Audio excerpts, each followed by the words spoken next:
Hello everybody. So today's video is just going to be talking to you about the project that we're going to start in class on Friday. So Friday when you come to class, there's going to be some iPods in class for you to use the internet, because we are going to be writing a word problem here, a real live, real world word problem that involves data that we gather from the internet to write a word problem that your classmates can then solve using a system of equations in all three of the methods that we have learned. Okay, so this is going to be a little mini project. It's going to be worth 50 points. Right here on your screen is a layout of where the points are coming from. The other 50 points to make a level 2 grade are going to come from an assessment that you take in class next Thursday. That's a paper and pencil assessment that's going to cover all of the topics that we have learned since starting systems of equations. So 50 points from this, 50 points from the assessment on Thursday. Now, the way you get your 50 points is by, number one, creating your real-world word problem. So we're going to look on the internet here in a bit once we've come up with our topic and gather the data from the internet. So I'm going to get 5 points from writing out my word problem in words. So I'm going to make up a scenario and type that out in words. Then I'm going to represent that word problem with my two equations, my two variables and my two equations. Then you're going to get 5 points from graphing the system of equations and showing that intersection point where they meet. 10 points are going to be from solving the problem using substitution, 10 points using elimination.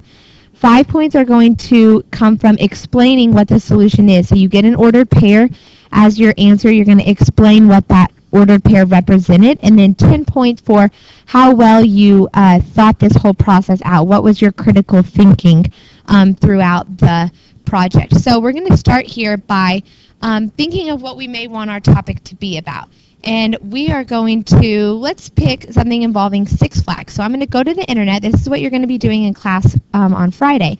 I'm going to go to the internet and I'm going to go to Google and I'm going to look up Six Flags because I want to write a problem about the park admission costs.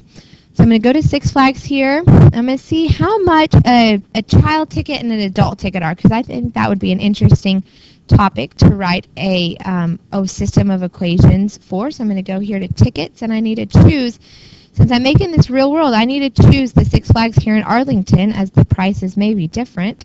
And now I can see here, right here, guys, where my this ticket price here. I see that for general admission, I have to pay $59.99. For children under 48 inches, you only have to pay $44.99, and 2 and under are free. So that's going to be some real critical information that I'm going to need when I'm writing out my word problem. So, for example, my word problem may be, let's see, Alex and Olivia.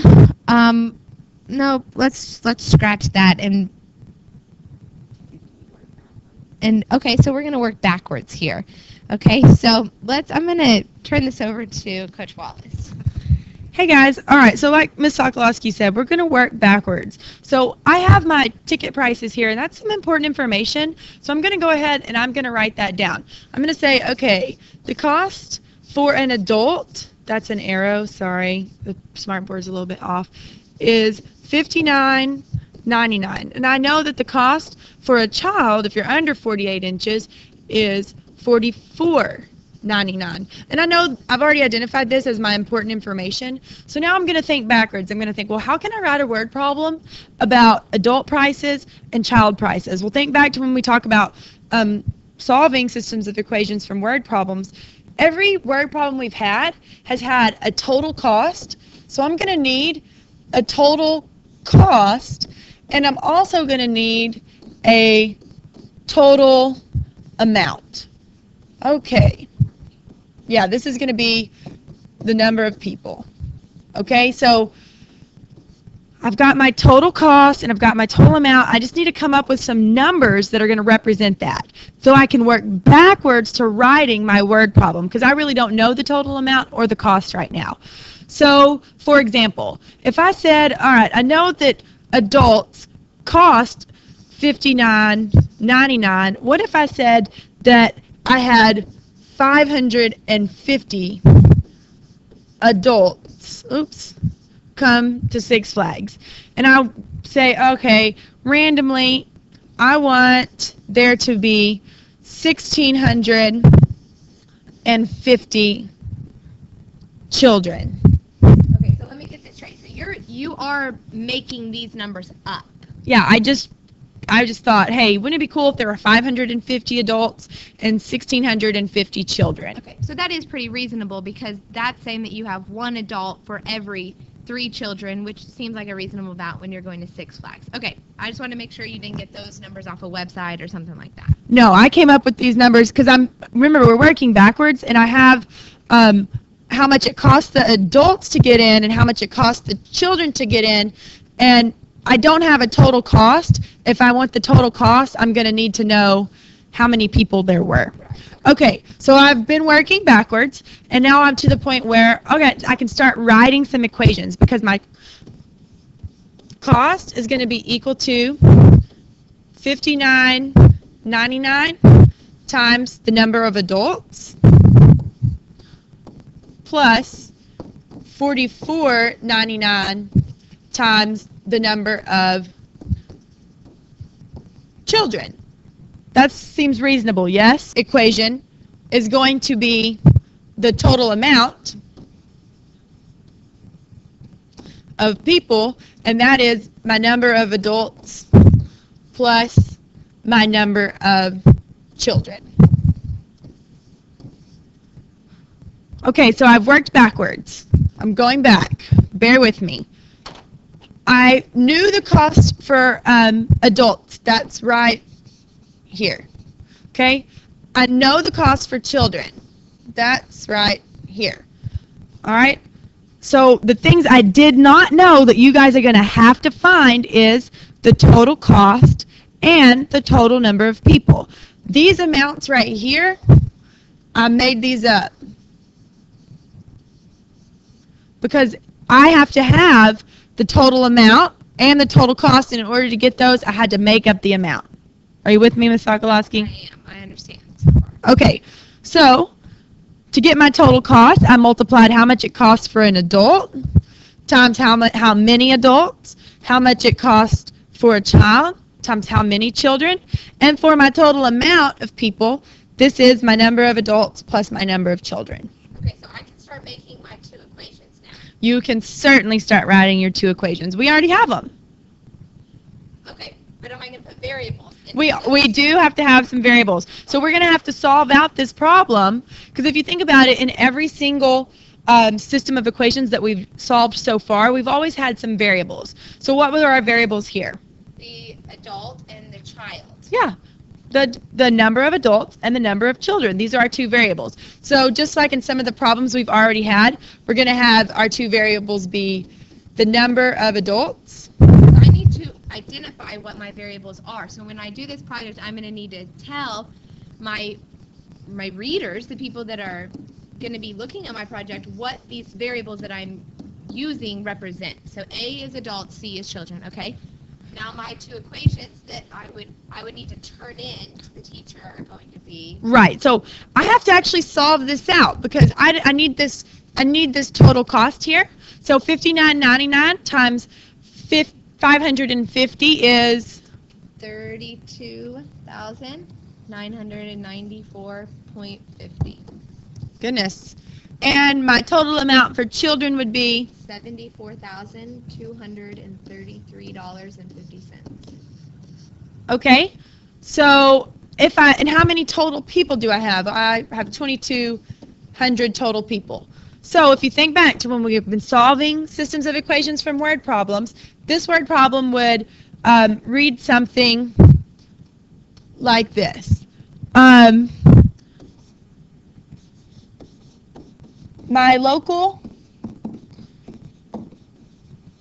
Six Flags had 2,200 people in the park on Friday. If the cost of an adult ticket is $59.99 and thank you, sorry, children's tickets cost $44.99. I don't know. We need to say something about what part are we missing. We have the amount of people. We need to tell them how much total money was brought in. Okay. So, Sorry, you're going to have to go back and fix your grammar. Like, this is not good grammar. So, Six Flags made $107,228 that day. So we want to know how many adults visited the park, how many children visited the park. How many adults and children went to the scroll down. So this information, guys, we know this information because we had to make up something for these answers in order to get a system of equations.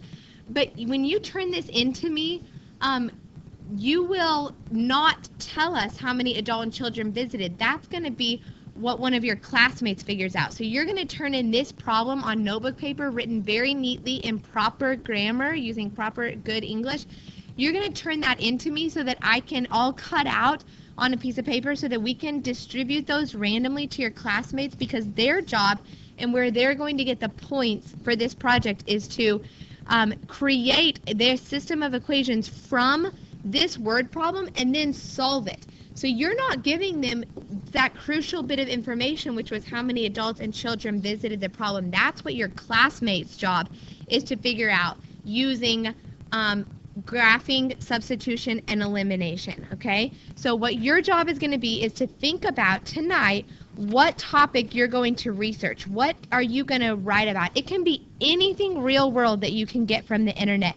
And then in class, we're going to start gathering that data to come up with this word problem that you're going to turn in so that we can exchange word problems and your classmates can solve the system of equations and put it all nice and neat onto a poster board to turn in to get 50 of their project points. Ms. Sokolowski, you want me to turn in also my logic and my thinking, Yes, right? Because you're this is gonna turn that in. This is my critical thinking. This is 10 points of my project. So all of this information on this page, I have to turn in so that I get credit for thinking critically. All right, see you guys tomorrow.